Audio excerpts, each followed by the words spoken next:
میرے بھائیو، یہ دنیا فانی ہے، اس کی ساری نعمتیں، اس کی زندگی، یہ ساری کی ساری فانی ہیں۔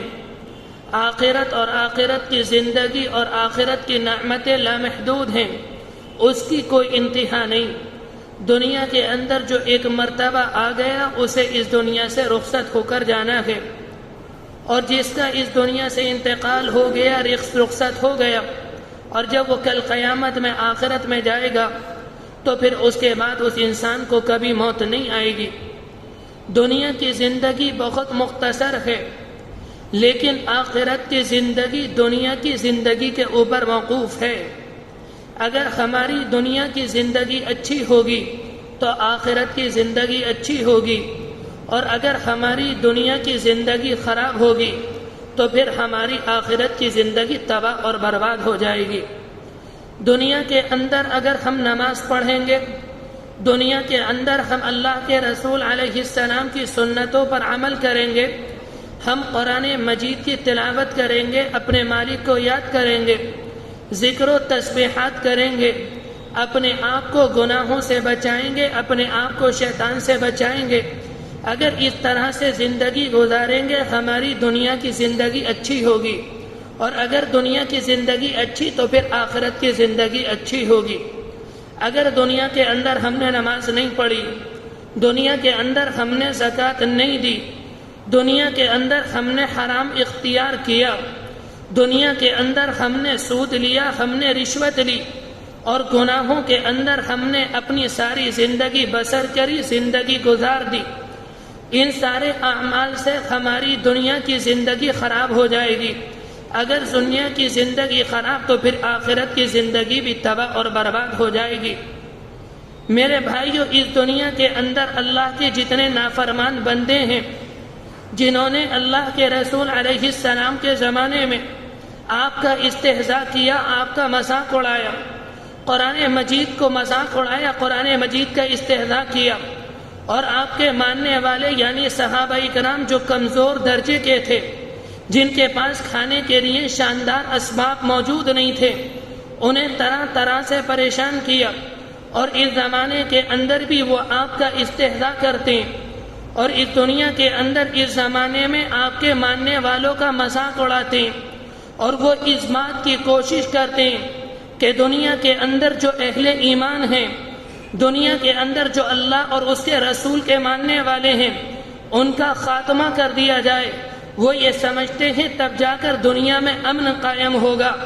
میرے بھائیو، دنیا کے اندر آج ان کے پاس حکومت ہے، آج ان کے پاس اقتدار ہے، ان کی معاشی پوزیشن اس زمانے کے اندر اچھی ہے۔ ہم اور آپ یہ نہ سمجھیں کہ دنیا کے اندر اگر ان کے مزے آ رہے ہیں تو آخرت میں ان کی آخرت بھی اچھی ہوگی۔ قرآن مجید کا بیان ہے، یوم یرونہا لم یلبسوا الا عشیۃ او ضحاہا۔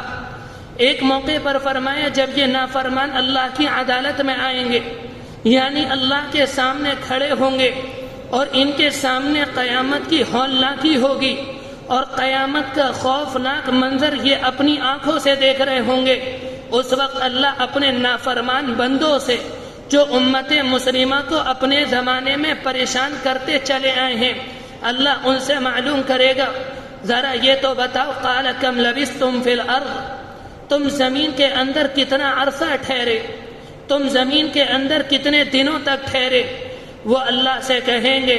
قالوا کم لبثتم فی الارض عدد سنین، اے اللہ ہم تو زمین کے اندر، قالوا لبثنا یوما او بعد یوم، ہم تو زمین کے اندر ایک دن یا دن کا تھوڑا سا حصہ ٹھہرے۔ اور ایک موقع پر فرمایا یوم یرونہا، جب قیامت کی ہولناکی ان کے سامنے ہوگی، لم یلبسوا الا عشیۃ او ضحاہا، انہیں ایسا لگے گا کہ ہم دنیا کے اندر دن کا ابتدائی حصہ یا دن کا آخری حصہ ٹھہرے، یہ بھول جائیں گے۔ میرے بھائیو، دنیا کی زندگی فانی ہے، کوئی انسان یہ نہ سمجھے کہ آج اگر ان کے دنیا میں مزے ہیں تو آخرت میں ان کے مزے ہوں گے۔ آخرت کے اندر صرف اہل ایمان کے مزے آئیں گے اور کسی کے آخرت میں مزے نہیں۔ ساری بات میں نے پچھلے ہفتے عرض کر دی تھی۔ میرے بھائیو، دنیاوی زندگی کو مولانا عمر پالن پوری رحمت اللہ علیہ اپنے زمانے میں اس طرح سے سمجھایا کرتے تھے وہ کہتے تھے زمین اور آسمان کے خلے کو رائی کے دانوں سے پر کر دیا جائے، ہر سال ایک چڑیا آئے اور ایک دانہ اٹھا کر لے جائے، ایک سال آئے ایک دانہ اٹھائے، دوسرے سال آئے دوسرا دانہ اٹھائے، پھر آئے دوسرا دانہ اٹھائے، ہر سال آتے رہے اور ہر سال دانہ لے کر جاتے رہے۔ ایک وقت آئے گا دنیا سے یہ سارے کے سارے دانے ختم ہو جائیں گے۔ اس کے بعد فرماتے تھے دنیا کی زندگی کتنی ہی لمبی کیوں نہ ہو، کسی کو 30 سال مل جائیں، کسی کو 50 سال مل جائیں، کسی کو 70 سال مل جائیں، کسی کو 90 سال مل جائیں، کسی کو 100 سال مل جائیں، کسی کو 1000 سال مل جائیں، لیکن ایک نہ ایک دن اسے دنیا سے رخصت ہونا ہے، اس کی دنیا کی زندگی ختم ہوگی۔ اس کے بعد فرماتے تھے آخرت کی جو زندگی ہے وہ لامحدود ہے۔ اس کے بعد فرماتے تھے دنیا کی زندگی، آخرت کی زندگی دنیا کی زندگی پر موقوف ہے۔ اگر دنیا کی زندگی اچھی، آخرت کی زندگی اچھی ہوگی، اور اگر دنیا کی زندگی خراب تو پھر آخرت کی زندگی خراب ہوگی۔ اس کے بعد یہ فرمایا کرتے تھے دنیا کی زندگی کیا ہے، یہ آخرت کی کھیتی ہے۔ جس طرح سے کھیت کا کاشتکار اپنے کھیت کے اندر جب گیہوں لگاتا ہے تو 3 مہینے کے بعد گیہوں کاٹتا ہے، اگر دھان لگاتا ہے تو 3 مہینے کے بعد دھان کاٹتا ہے، اگر ارد لگاتا ہے تو 3 مہینے کے بعد ارد کاٹتا ہے۔ میرے بھائیو، یہ دنیا آخرت کی کھیتی ہے، یہاں پر ہم جو بو کر جائیں گے آخرت میں ہمیں وہ ملے گا۔ اگر دنیا کے اندر ہم نے اچھے کام کیے تو ہماری آخرت اچھی ہوگی، اور دنیا کے اندر ہم نے غلط کام کیے ہماری آخرت تباہ اور برباد ہو جائے گی۔